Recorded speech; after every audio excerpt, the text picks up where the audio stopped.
ایک دفعہ بغداد کے بڑے بازار میں ایک فقیر نان بائی کی دکان کے سامنے سے گزر رہا تھا۔ اس نے انواع اقسام کے کھانے چولہوں پر چڑھا رکھے تھے جس سے بھاپ نکل رہی تھی۔ ان کھانوں کی خوشبو اور ان کی لذت کا پتہ دے رہی تھی اور ارد گرد کے گزرنے والوں کو اپنی طرف متوجہ کر رہی تھی۔ بیچارے فقیر کا بھی دل للچایا، لیکن غریب کی گرہ میں مال کہاں تھا جو ان کھانوں کی لذت خرید سکتا، مگر وہاں سے ہٹنے کو دل بھی نہیں چاہ رہا تھا۔ کھانوں کی خوشبو اس کی بھوک بڑھا رہی تھی۔ بالآخر اس نے اپنے تھیلے سے سوکھی روٹی نکالی اور کھانا کھانے کی دیگ کی بھاپ سے اسے نرم کر کے کھانے لگا، جس میں کھانے کی خوشبو بسی ہوئی تھی۔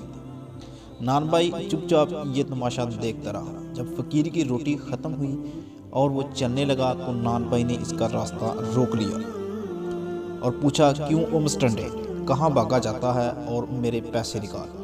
کون سے پیسے؟ فقیر نے ہکا بکا ہو کر پوچھا۔ اچھا کون سے پیسے؟ اس نے لفظ چبا کر پھر اگلے۔ ابھی جو تو نے میرے کھانے کی بھاپ کے ساتھ روٹی کھائی ہے وہ کیا تیرے باپ کی تھی؟ اس کی قیمت کون چکائے گا؟ عجیب انسان ہو تم، وہ بھاپ تو اڑ کر ہوا میں مل رہی تھی۔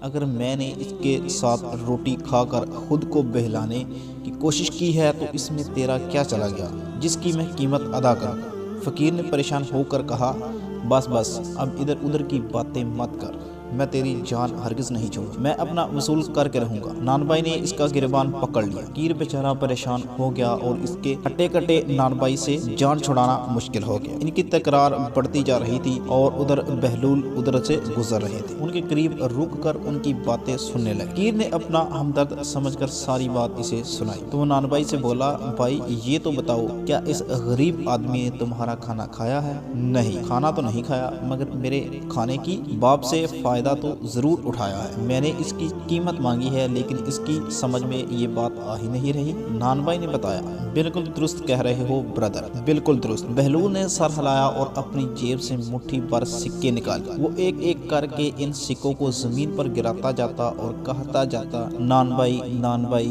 یہ لے پیسوں کی آواز پکڑ لے، یہ لے اپنے کھانے کی بھاپ کی قیمت ان سکوں کی کھنک میں وصول کر لے، لے لے یہ سکوں کی آواز تیرے کھانے کی خوشبو کی قیمت ہے، اسے اپنے گلک میں ڈال۔ ارد گرد کھڑے ہوئے لوگ ہنس ہنس کر دوہرے ہو گئے۔ نان بھائی اپنی خفت مٹانے کو بولا، یہ پیسے دینے کا کون سا طریقہ ہے؟ بہلول نے جواب دیا، اگر تو اپنے کھانے کی بھاپ اور خوشبو بیچنے لگے گا تو اس کی قیمت تجھے سکوں کی آواز کی صورت میں ہی ادا کی جائے گی۔